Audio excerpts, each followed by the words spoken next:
I want to thank everyone for coming this morning. This is our fourth Oakbrook business meet and greet of the year. We've actually taken the Oakbrook group and done meet and greets for the last couple of months. It's been a really good forum for business owners to get online and just do some networking. We really want to get back to that. Rhonda and I were just talking about this, going to start doing some in-person events starting in June.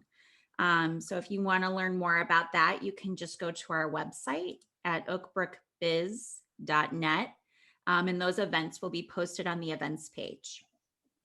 My name is Michelle Sherritt. I'm one of the owners of the Oakbrook Business Network.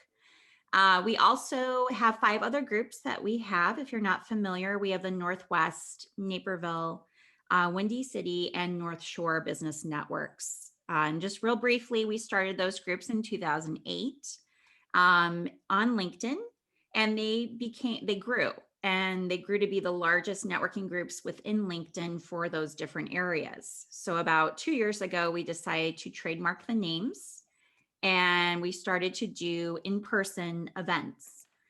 So we hold monthly meetings once a month where we have a speaker, and then we have live networking is what we were doing. And so once COVID happened, obviously we ceased to do that, but we started to do it on Zoom right away. And we've just continued to do that. And we want to continue to do that until it's safe to meet in person, which we feel pretty soon we can do that. So just check out our website and you'll see the list of all of our events. This morning, I am joined by our marketing director, Rhonda Seelinger, who's here. Hi, Rhonda. Good morning, everybody. She will be helping me. She will be helping me to facilitate this morning's meeting. We wanted to host a different kind of event today. So, usually, like I said, we have a speaker and we have Q&A and some networking. And while that's definitely value there, we're missing that natural interaction with one another. So that's why we want to hold these meet and greets until we can meet in person. So today it's all about you guys. We want to learn more about you and your business, who your ideal client would be, what your networking needs are, what value do you get out of networking groups. So we have some questions that we're going to be asking. We want this to be interactive. So if you can keep your camera on so that we can see you, so it's more personable, and then also unmute and just join in on the conversation. It is being recorded. We are not on Facebook Live like we normally are, just because this kind of setting doesn't warrant that, but it will be recorded and available on our website later on this afternoon. After I'm done talking, we're going to share, our elevator pitch, who we are, what our business is about, who our ideal client is. So we're going to kind of go around the Zoom room. And then we're going to talk about networking in general and get some ideas from you guys as far as what an ideal networking group would be for you folks. We want to add value for our members and also our non-members who attend events. And so we need ideas and discussion around that to help to facilitate that. So again, I want to thank you in advance for your willingness to engage with us this morning. So let's go ahead and get started. If we could just go around, if you just want to go ahead and unmute, maybe Joe, let's start with you. Hi, everybody. Nice to meet everybody. My name is Joe Jordan. My company is LEM Inc., based in Elmhurst. I've been in business for about 10 years. I'm a market research consultant. I've been in market research my whole career, and most recently in and out of different roles, especially with VCs changing positions after COVID. I'm back working from home again and consulting for end clients and for market research companies to help build proprietary audiences of consumers. So anybody who needs to do a market research project, finding that right audience, both online or in person or via mobile, that's my specialty. And I've built proprietary panels around the globe for 20 plus years for Sony Pictures and every major food and beverage manufacturer you can think of. So I've been working from home since 2002. So I've been involved in a couple other local networking groups. I started a co-working group at my local library.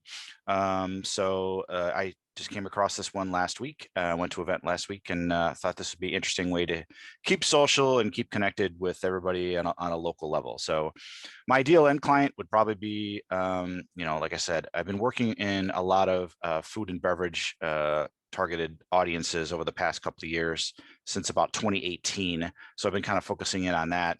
But any kind of market research or audience needs and for R&D and development is kind of what I target. So.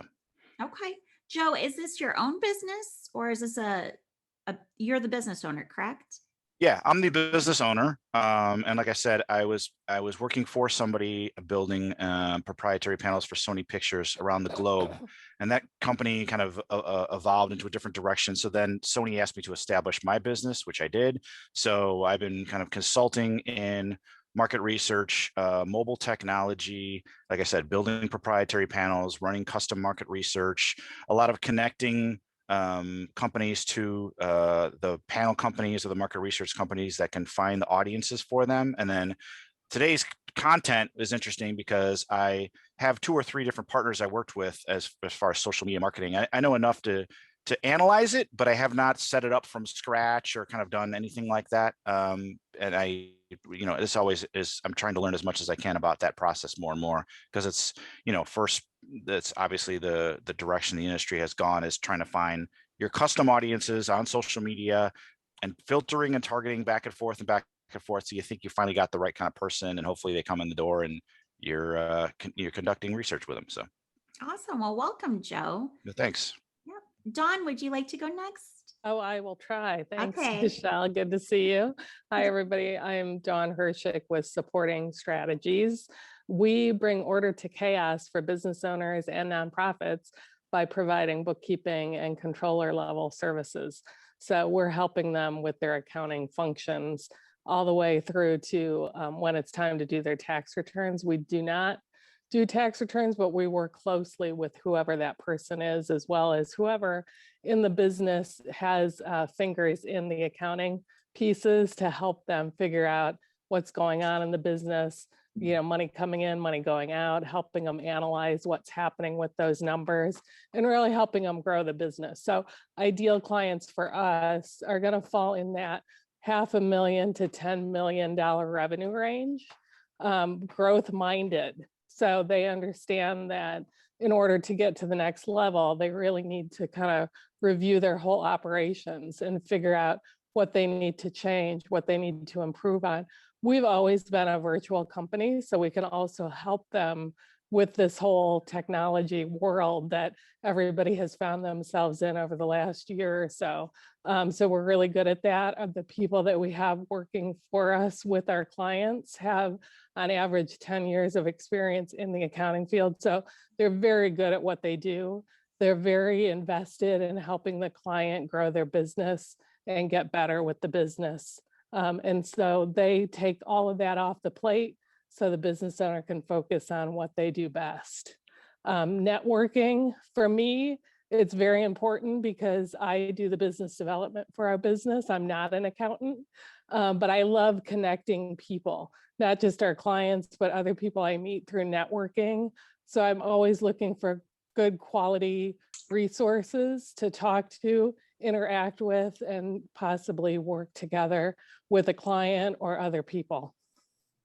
Welcome, Dawn. I do know Dawn. Dawn's been to a few of our events in the past and has gotten a lot from the networking event. So thank you so much, Dawn, for joining us. Thanks for having me.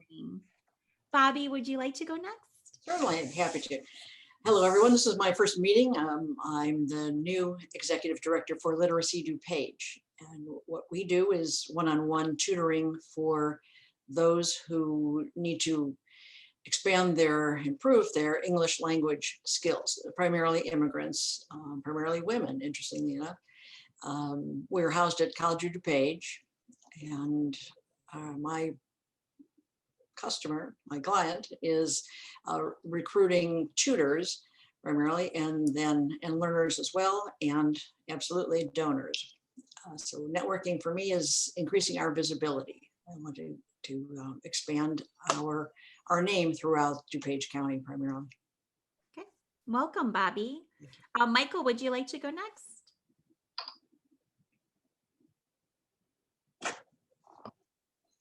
Now that I muted myself, yes. Good morning, everyone. Morning. My name is Michael Mazierek, and my company, Full Circle Consulting Group, is pretty much a full service consulting company. I have a few things that I can offer clients that are a little bit special in that a great deal of my background has been in franchising. And so consequently, working with both franchisors and franchisees has been something that I can offer that a lot of other full service consulting companies cannot. First of all, I've had the pleasure of working with Michelle and her group, and I can't recommend them highly enough. You know, one of the things, Joe, if you're looking to learn about social media programs and putting them together from scratch, Michelle's your gal. You need to really talk to her because she can give you a great education in that. One of the things that I focused on and one of the things that I worked on with Michelle was working with a client, as I have been focusing right now with COVID, on basically focusing on strategic marketing. And my clients are small to mid-sized businesses, you know, pretty much what Dawn had described in terms of the kind of volume range that that she deals with is pretty much my kind of client as well. And what I mean by focusing on strategic business is that one of the things, Joe, you and I probably need to talk to, because identifying a consumer audience is one step in the process. But one of the things that I can assist with, and I've got a company that I basically licensed a system that they've had and developed over 23 years, dealing with small to mid-sized businesses and focusing on strategic marketing, which also includes an opportunity or a tool that I have, a proprietary software tool to be able to identify opportunity areas. And what I'm talking about, just so I'm clear on strategic marketing, is focusing more. What I've noticed from working with especially franchisees and small to mid-sized business folks as clients is that they focus very heavily on the tactical side of things. What does my Facebook page look like? What does my website look like? Which are all very important things, okay? Even some clients who are still maybe in the rock ages and are doing direct mail, and I say that, I don't mean to offend anybody by that, but you know, focus on what is, you know, what are the zip codes I want to do, what does my ad look like, and so forth. And the strategic side, that I feel is the tactical side of marketing. The strategic side of marketing is not so much how am I communicating it, but the messaging, what am I communicating? And working with small to mid-sized business folks in terms of developing a messaging based on their business that's going to highlight the differentiations that they have between other people in their space doing the same thing that they're doing. Okay. So, you know, Joe, in your case, in terms of what you do, it's very important to identify who you're gonna send this message to, and what's the most beneficial group of people to send your message to. But the important thing is coming up with the message. Mm-hmm. One of the things that's an area that I usually find, and my claim is based on the system that I use, is that I can find any small business $10,000 in additional revenue in 45 minutes without even spending an extra dollar on marketing. And, you know, people say, well, that's a pretty bold claim. But actually, by using this proprietary software system, we can identify areas that will not only find them $10,000 in terms of 45 minute virtual meeting, but also what my experience has been is, typically that's more like $30,000 to $50,000 in additional revenue.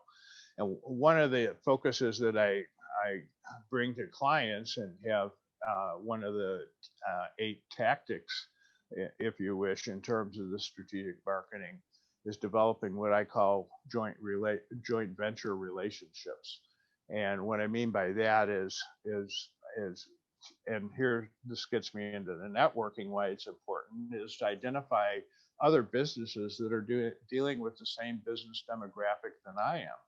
Okay, and all of us use networking, and the end result of networking, I think, that we're all looking for are referrals. But this joint venture kind of relationship that I have been recommending to clients, as well as using to grow my business, really involves not only finding people that can give you referrals, but also kind of sharing the wealth as far as that's concerned. So what I do is anyone that I encounter that's dealing with small to mid-sized businesses that refer someone to me that ultimately engage me to do work for them, whether it be the strategic marketing or any other services I provide, I will share 10% of whatever my fees are for that client for the length of that engagement with whomever the referring partner is. So, basically for an introduction, people have the opportunity to be able to share, and I pay those on a quarterly basis. People are able to share in terms of what that has brought to me. And one of the things I'll close with is one of the things that someone told me, and this is kind of where I'm at in my professional life, is that they told me one time, which is very true, that the first third of your career you spend learning, the second third of your career you spend earning, the final third of your career you spend giving back. And this joint venture kind of relationship is a way that I've found to be able to give back, not only to acquire clients that I can help and truly help to improve their business, their standard of living, their ability to support their families, but also the people who have referred those people to me, have something that's in it for them as well. So, Well, thank you, Michael, for You're welcome. joining us this morning. You're welcome. Don, would you like to go next? Sure. Can you hear me? Yes. Oh, good. Thank you. I'd like to start with answering the question about networking, because networking, especially now through this pandemic, has really allowed me to introduce my firm and their services to a lot of people outside of my normal zip code. Because normally Edward Jones has a branch in each town and, focuses that way. But because of these kind of opportunities, I've been able to get licensed in several states. So I'm all across the United States now. So it's a very nice change, and because the firm pivoted and allowed a lot of our form, if not all of our forms, to be e-signed, I can have all of my meetings through Zoom or through WebEx, and everything can be done virtually. It doesn't necessarily mean that things are quicker, because it may actually take like at least one extra Zoom meeting just to get all the details that we normally would collect in a face-to-face meeting that would just be longer. But so I want to thank you, Michelle, for having these. Oh, of course. Yeah, definitely. As long as there's value, I want to make sure that everybody gets value out of it. So speaking of that, everybody's been talking about COVID and how the last year and a half has sucked, or a year, however long it's been, and talking about their businesses and how they've had to pivot and all of that. Has anything exciting happened? I want to hear something exciting that's happened with you and your business, either through networking or just changing how you do business this year. I want to hear some exciting stuff that's happened to you this year. Dawn, you look like you had something to share. Yeah, I have to say, and it took us a while to feel okay saying this, that COVID affected us a little bit, but because we were already a virtual company, in some ways it actually helped us, because when we first started a little over 6 years ago, there were a lot of business owners that just could not wrap their head around us doing the work for them virtually. You know, they kept thinking, I've got to have somebody in my office, you know, Tuesday and Thursday to do the bookkeeping. And so they just weren't a good fit for us. Well, you know, when everybody was thrown into having to do things virtually, a couple things happened. They understood now that, yes, this work can be done remotely. And also some businesses had time now to kind of step back and evaluate, like I talked about before, how are the operations running?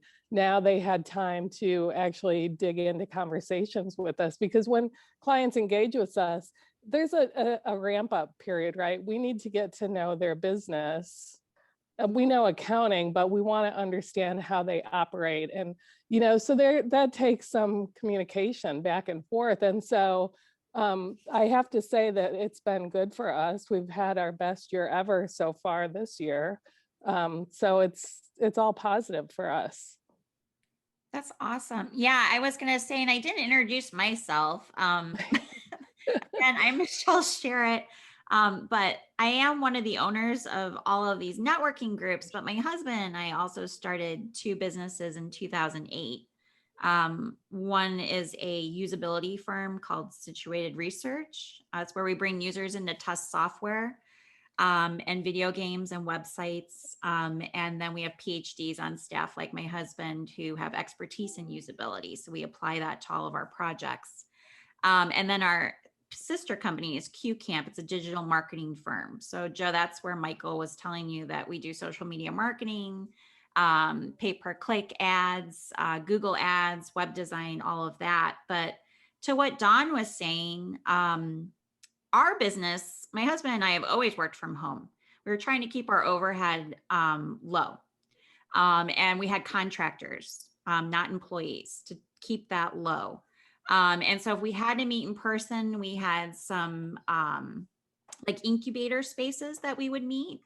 And that's how we did it. Some of our, you know, potential clients were like, oh, you don't have a place where I can come and meet with you. You want to meet at Starbucks or you want to meet at my office. I don't really like that. So I don't want to work with you, even though you do excellent work. And it was like, who cares where it's being done? They didn't quite get it. We've been doing this since 2008. So when COVID happened, we're like, this is awesome. Like, right. Everybody gets that, like, you know, at 10 a.m. we take a break and we go cut our grass and then we come back and we do work. And before, everybody was looking at us like, do you guys work? Like, do you guys do anything? But yeah, I mean, our clients too, like during COVID, it's been an excellent time for our business just because we're a digital marketing firm and people had to learn how to pivot their businesses to virtual, like Dawn was saying. And so it really helped us out a lot, just for what our industry is like. So does anybody else have any good stuff that happened during COVID? Michael, you're unmuted. You got. Well, go ahead, Bobby. You I raised was your gonna hand. say, I wish I could answer that as very positive. It's killed us. I'll bet. Yeah. We're one-on-one in person. Our learners who are at a higher level can handle Zoom and WhatsApp, but those at a very low English usage level need to be in person. So we're at half our production. We only have half the number of pairs of tutors and learners. It's killing us. And fundraising, oh please, it's awful, just awful. So we're hopeful that with vaccines and so forth, we're going to be back meeting in person. At least some people are meeting in parks with the 6 foot distance and so forth, but it's not been good for us. Also, we deal with low to lower income, and they don't necessarily have computers. So they're working with their phones. It's hard to teach over the telephone, over a smartphone in terms of pictures. So I wish I had something happy to talk about, but it's just killed us. Well, I think today is the day when the vaccine's open for 16 and up. So hopefully it'll be at least the fall before we're back to. Yeah. functioning. Well, like you said, if they don't have access to computers, it's hard to make those appointments, right? Well, at least through networking, Wintrust just came through and they said they had a few computers that, and what we were thinking of that they just had these old junky computers that they were getting rid of. Not so, they give us 15 new computers. So we're going to be able to give those to learners who do not have, they have to have internet access, but at least they have new machines that we're able to give out. We used to be working with about 500 learners. Now there are estimated 100,000 people in the DuPage County alone needing English language help. We're hitting 500 of them. We're about half of that at this point, but at least the Wintrust came through and that was through a networking opportunity. So networking is good. Yeah, Bobby, I'll reach out to you after the meeting. Maybe we can put something on our group website for you guys. Great, thank you. Yeah. Michael, you unmuted? Yes, I did. And along with kind of my introduction, one of the things that has been a positive as far as COVID is concerned is with the reduced business activity of clients or potential clients. One of the key elements in terms of this strategic messaging that I talked about was getting business owners to focus upon basically what kind of innovations can I both engineer into my business as well as communicate in the messaging about my business that is going to create this differentiation for folks between me and everybody else in my space doing what I'm doing. And, it sounds weird to say that a slowdown in business for clients is a good thing for a provider to clients, but it actually has been from that standpoint. Because again, in working with franchise owners during the course of my career, and one of the things I didn't mention is that earlier on in my career, the way I got into this franchise thing is I took a franchise concept from startup to a little over 250 stores in 6 years, and was able to consequently to be able to touch every aspect of franchising. Have done a franchise developments for folks where I've taken their concept and worked with them in terms of expanding it through franchising as well, because I've touched every aspect of it. So I've got some knowledge about every aspect of it. But what I was saying again is the biggest opportunity is getting business owners to think innovatively about their business in terms of creating things that will differentiate themselves, not just be platitudes. We've been in business for 40 years. So what? Okay. What does that really mean to a client or a potential client of theirs? But my experience has been is that all small to mid-sized business folks are very, very good at working in their business. Okay. They know how to make that pizza. They know how to provide that lawn care service. They know how to do whatever they're doing. But what I find, they get so wrapped up in working in their business and solving the day-to-day stuff that comes up in their business that they don't take a step back and work on their business in terms of, where am I now? Where am I going to be 5 years from now? What is really the pathway or the road to getting to where I want to be? So from that standpoint, COVID has helped a little bit because with the reduction in business, and Bobby, I don't mean to diminish it by any means because I feel for you, but what it has provided me in terms of working with clients was the ability for the client to take a step back and maybe for the first time focus on their business versus just focusing on the day-to-day of what's happening in their business. No, yeah, definitely, Michael. Like I said, with our clients, the only reason why we've done well during COVID is because people are looking at their businesses in a different way. What was working before because it was in person wasn't working during COVID because they had to go virtual. And so, we worked with just as an example, a boutique downtown Naperville, little small boutique. People would walk in off the street, purchase items. They didn't have an e-commerce website. And so we, built that for them, and now they've doubled their business because of it. We've done their social media marketing so to get it out there so that people know. And now they are shipping items all over the US now.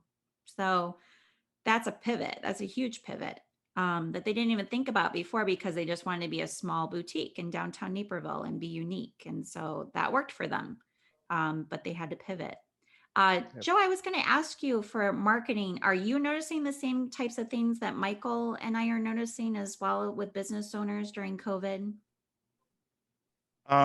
Yeah, to a certain degree. I was trying to think of a positive thing, but most of my stuff was negative because I was in online market research for 20 years until 2018, and then I started working in-person sensory testing. So just like you have people coming in doing user testing, I had people coming in testing the newest flavor of chocolate bar and newest spiked seltzer and whatever. In-person testing was my job, and I was building partnerships around the country trying to get people from all walks of life to come into a facility and do an in-person test. Well, COVID hit, we stopped.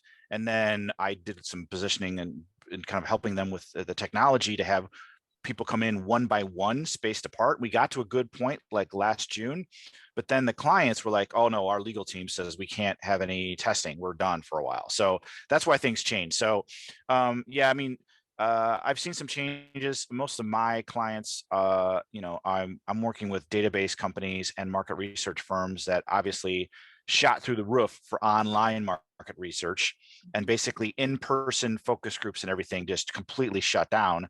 So that's why I'm trying to repivot a bit of what I do to kind of get back into the quantitative side of the business. So. Awesome. No, totally. So our parent company, Situated Research, that does the user testing, Yeah, we had online testing before, to test software. They can do that online. sure. So we've always had that capability, but we have some clients where they're like, I want the users to come in to Mhm. do the testing.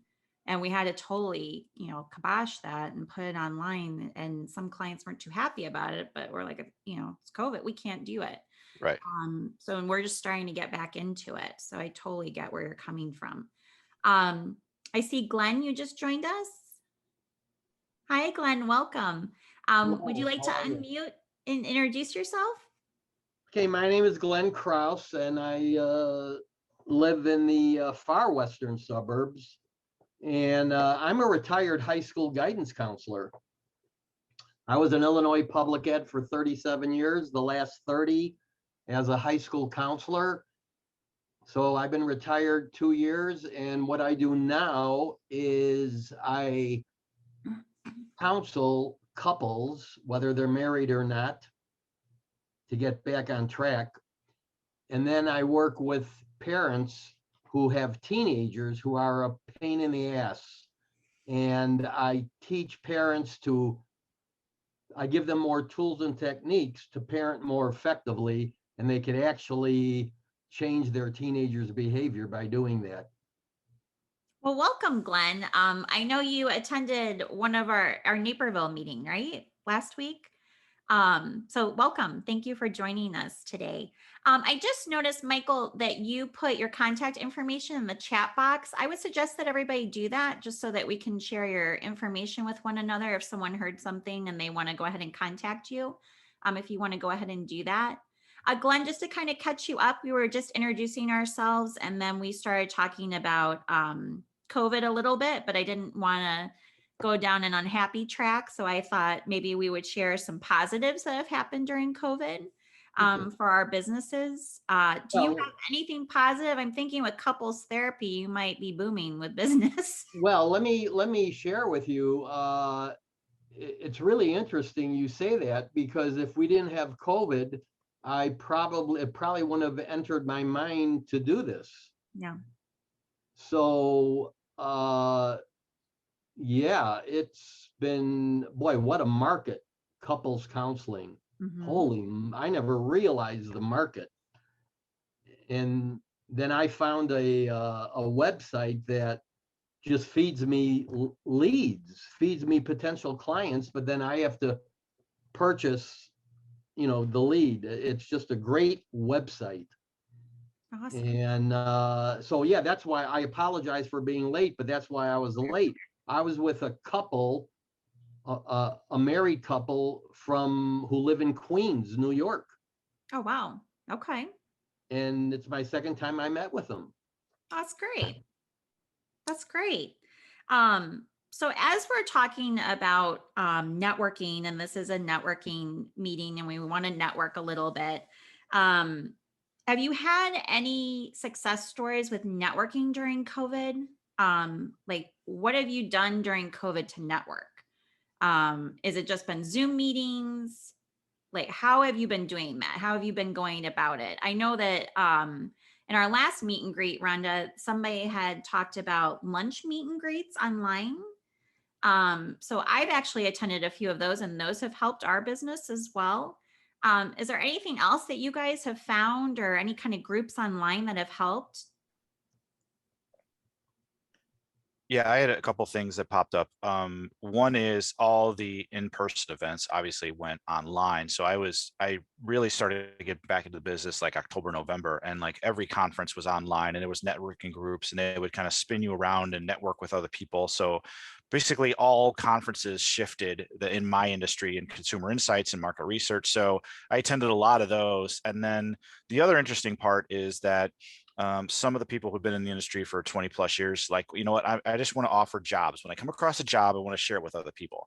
So like every Tuesday at 1:00, we have a networking group of people who've been in the industry 20 years plus. We've all kind of interacted back and forth to some capacity, but now we have like this underground group, and now we're like, hey, and we, you know, like, what about this topic, or what about this guy, or what website have you used to do project management, whatever. So it's like our own insiders group in my industry. So that's been fantastic, because you'd only see these people maybe once a week, sometimes twice, and it would be like 5 minutes at a bar and say hi at a lunch, whatever. But now we're meeting every week and chatting about a different topic, and now like have this underground support group for anybody who's been in this industry for 20 plus years. And we kind of rely on each other and bounce ideas back and forth. So that's been perfect. So that's the only positive, that I've seen out of that, is being able to build this underground Zoom meeting. So That's great. My husband and I, Matt, we've joined some kind of business leader groups that way as well, where there's just like 5 of us. And we're local business owners, and we meet Thursday evenings on Zoom. And it's been very beneficial. We become really good friends as well. And so that's really helped, to help pivot our business during this and kind of bounce ideas off of each other. So that's great. Dawn, I see that you unmuted. Did you want to share? I did, yeah. I mean, a lot of the groups that I belong to already obviously switched to the virtual, so those have been really good. But one of the things I did early on was I sent out emails to people who had referred to us in the past, or who I had already built a relationship with, and just said, look, we can't meet in person, but how about a virtual coffee? Just because I wanted to stay in touch with people. I wanted to keep that conversation going. And some never responded, because I think some people were just not ready to even move into the virtual world yet, but some were. So it's been great to just connect on that level, even though it's video, not quite the same, because I love meeting people in person. But to me, it was better than not talking at all, or even a phone call. The video gives you a little bit of a sense of, who you are and who you're talking to, and that kind of a thing. So that's been helpful for us. No, definitely. And like Michael was saying earlier, businesses just looking at themselves differently during COVID and reevaluating things as well, and how they run their business and what their offerings are. Us here at QCamp, we decided to go through our database as well, which is quite large. We've been in business since 2008. So I kind of handpicked people. And I reached out to them with a phone call, and I said, I just want to check in with you guys and see, you guys built a website with us 10 years ago. How's it going? Where are you at? And they're like, oh, actually, I'm so glad you called. It's like you have ESP, blah, blah. And yeah, we did that as well. Yeah. Yeah. So it was a good way to just reach out. We had the time. And, right when this started, so we had, a good 2 months of time to do this, and it helped out a lot. But it was funny. People were like, "Oh, you must have ESP. I was just thinking about you." And I'm like, "Well, yeah, COVID just started and you're probably wanting your messaging on your website changed and things like that." So, Michael. Well, I think people were surprised, and Michelle, you touched on it with the boutique, and Glenn with your client in Queens. We had clients that found it really positive because now they can expand their audience. They can find clientele all over the country, which wasn't something that they thought about, but they were kind of forced into, offering whatever they do virtually, and they were finding people coming into their networking or, whatever the offering they had virtually from all over. And so for them, it was a positive thing. No, definitely. I'd like to mention something. I'm looking at I'm looking at all of us, and it's probably fair to say we're all on the maybe the older side. And young people. So one of the ladies here said something about the face-to-face. I think that was Dawn, maybe. Mm-hmm. Young people, they're not really interested in face-to-face or person to person. They just communicate totally different. And I think that's really important to keep in mind, that younger people, they don't even like talking on the phone. And it's just a different, and it's not that one's right or one's wrong, because it's just a reflection of society. And I think as the older generation, so to speak, we need to keep that in mind, that if we deal with younger people, they just communicate differently. Mm-hmm. Right. No, yeah, Don, go ahead. Yeah, I was going to say first that I'm in the Kiwanis, and COVID and the pandemic and Zoom have really expanded what we've been able to do with our Kiwanis Club. And then now we're reaching out to the entire district. Normally the entire district would meet once a year, if that. Most people wouldn't go to those meetings.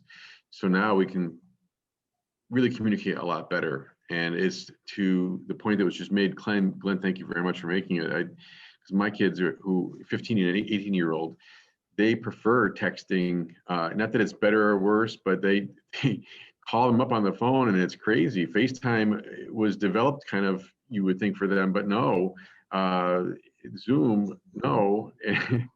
It's painful for them. It's awkward. So they do a good job when they're put on the spot, to do like a family time, when communicating in holiday times with their older relatives.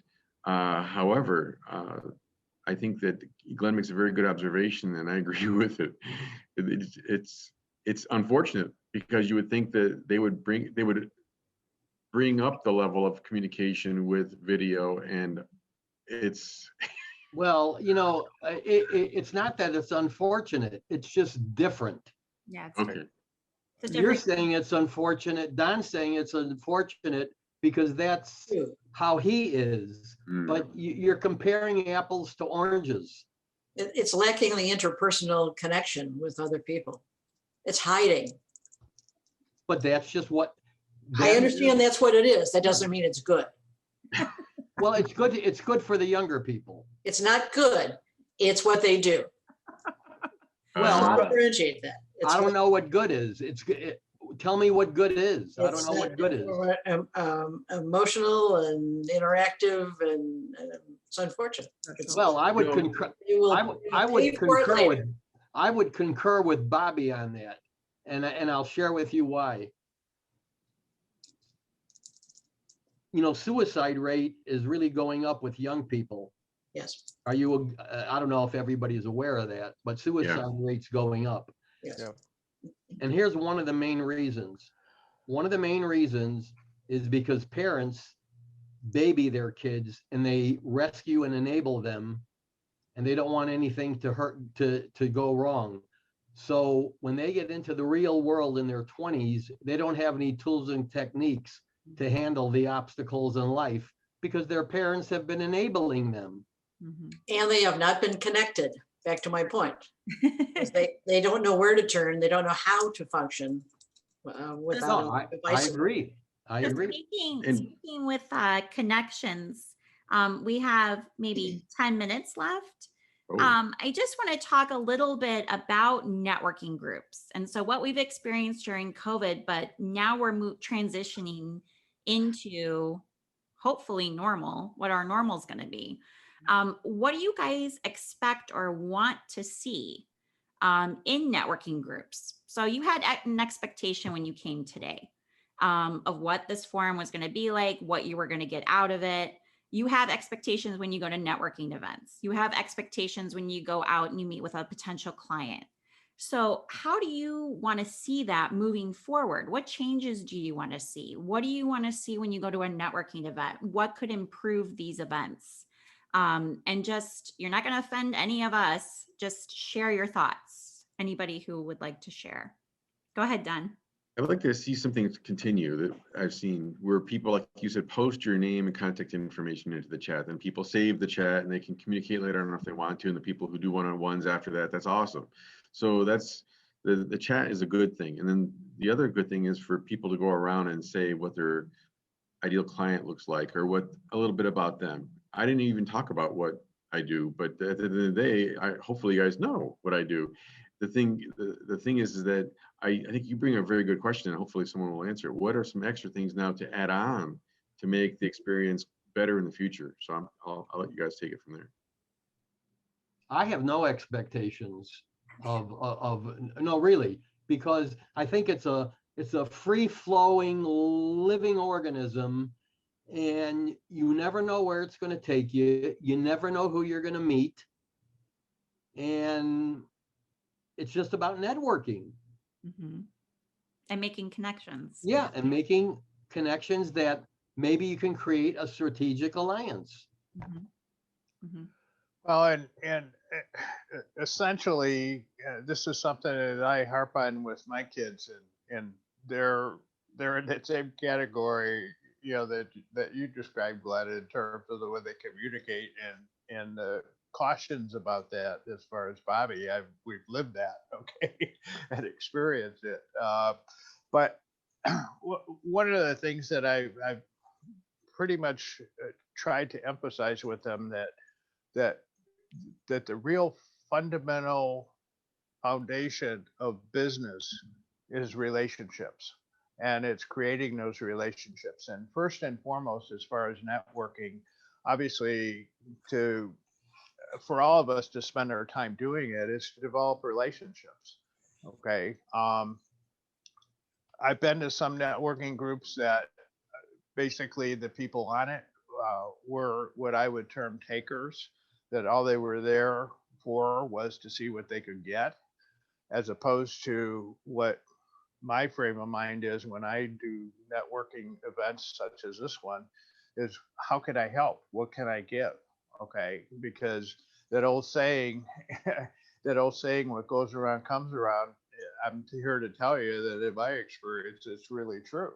That if you're willing to give, you're going to get back exponentially from it. One of the things, and as Michelle said, my contact information is in the chat, and I thank you guys for sharing yours. But if you guys would have an interest, there's one networking group that I became aware of. It's an invitation only group. So not everybody can join immediately. They have a vetting process, but I would be happy to hook anyone up with the people who do the vetting for this group. They meet on Thursday mornings from 11:30 until 1. And usually I have a speaker for about 15 minutes. But then, and the size of this thing, when I first saw it, I said, well, what's this going to mean to me? Because there was over 100 people on the call. Okay. But what they do afterwards is, much as Michelle did, develop a set of questions every week for discussion.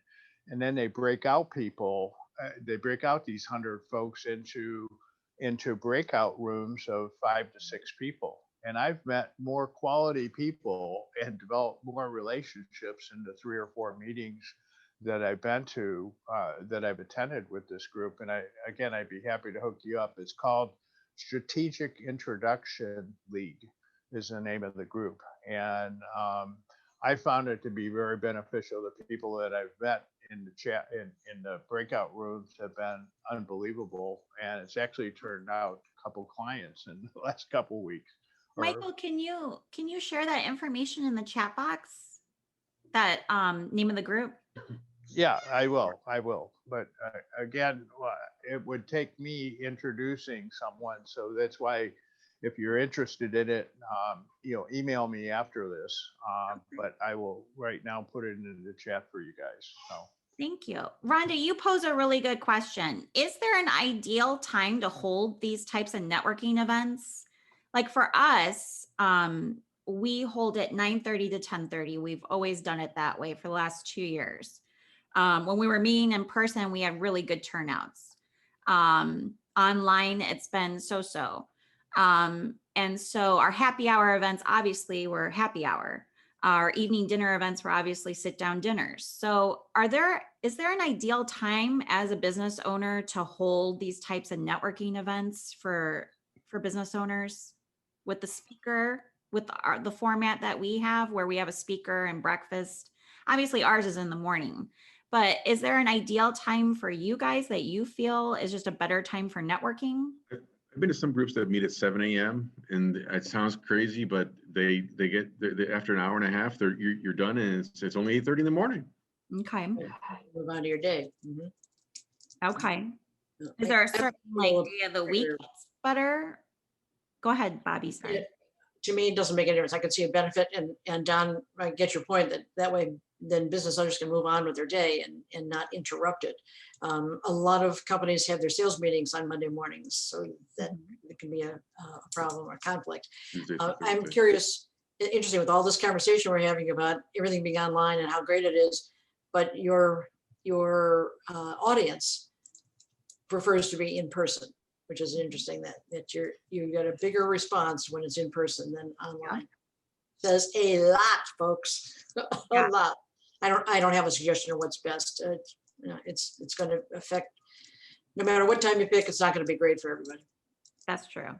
Yeah. So one of the things that I noticed was the early morning networking is great, like to Don's point, but when everything went virtual, a lot of people didn't want to meet that early. They're like, let's do 8:30, 9 o'clock, because their whole world was turned upside down. And so they were still trying to figure out, oh, do I really want to get up that early, even though I just have to go downstairs to my computer? But it was something with their mindset. And but yeah, lately too, I've kind of stayed away from the evening meetings. Like if something starts at 7, by then I'm done. Like I've had so many Zoom meetings or phone calls, and like I can't do it. So that's my input.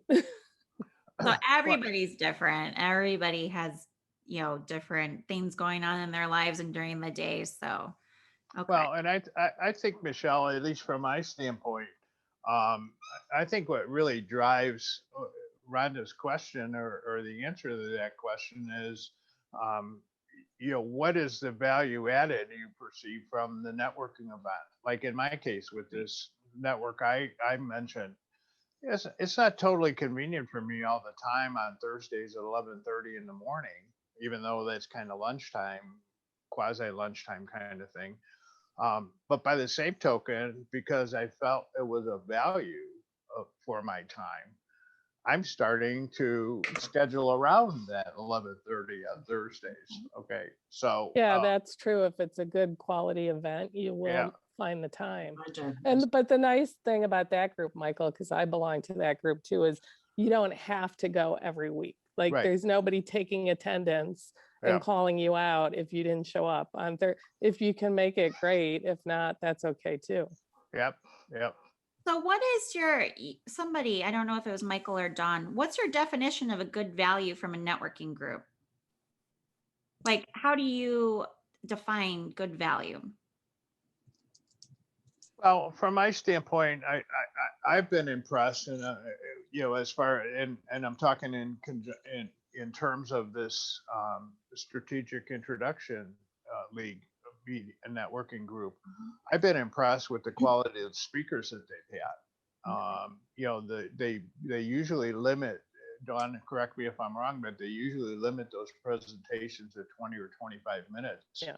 And the whole networking event is from 11:30 until 1 in the afternoon. So by the time the speaker finishes and they go to the breakout rooms, you've got a full hour.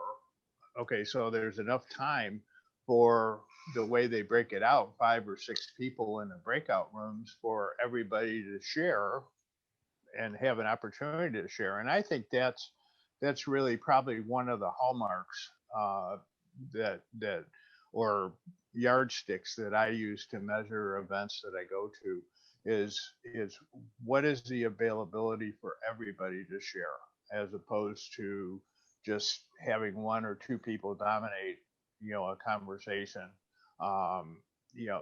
That's beneficial. The other thing is, just by nature of the selectivity that they have of people that they're going to invite to the meetings, they've been very careful in terms of their vetting to make sure that these people really are interested more in terms of giving rather than getting from the meetings. And if I mischaracterize that, Dawn, let me know. But No, I would agree, because there are other groups that I belong to, and it's similar. They're careful about who they let into the group. They want people to have that giving mindset where we all understand, we all are here to meet people, grow our business, help other people grow their business, be resources for each other.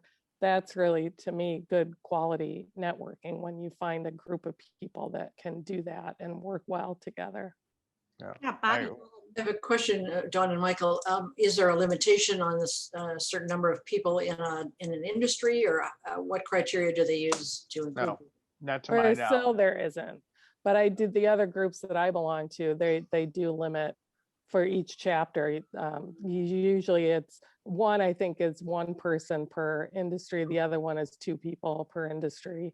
So that's fine, but I think everybody has an abundance attitude as well, right? There might be another bookkeeper in a group that I belong to, but there's plenty of business for both of us, and not everybody's going to be a good fit for us. So I might refer to them. And again, that's kind of the people that you want in a group that have that attitude that, yeah, it's okay if somebody goes with that person over me, I'll get the next one or whatever, I just thought, since it's by invitation, that perhaps there's some criteria that they hold fast. Yeah, in the group that Michael is talking about. Yeah. Okay, thank you. All right. Well, it is 10:30.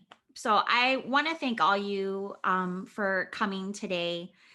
You are going to get an email later on this week with a survey of maybe 10 to 15 questions just about networking. We want to improve our groups as we move back and transition back into meeting in person.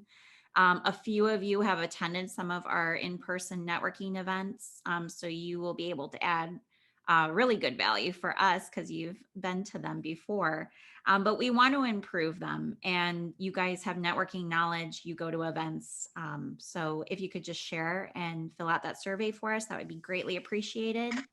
And remember to go to our website at oakbrookbiz.net to find future events. We hold our Oakbrook events every Monday, or the first Monday of every month from 9:30 to 10:30. So, and then, like I said, we're going to have the live networking event coming up here in June. And so that will be announced as well. Again, thank you everyone for participating and attending this morning. And like I said, this will be recorded and made available. So if you missed anything, you can go ahead and check it back out. So, Well, Thanks, Michelle. thank you, Michelle and Rhonda, for putting this together. you. Very beneficial. Thank you, guys. Bobby, you had a question? Yes, are the other networking groups you do, is there information on your Oakbrook site about all those others as well? Yes, there is. Yes. And you'll also get an email too with a list of our networking groups and the links to their separate websites. So if you have any questions, you can just reach out. Very good, thank you. All right. Thank you, Bye, everyone. nice meeting Thank you you. all.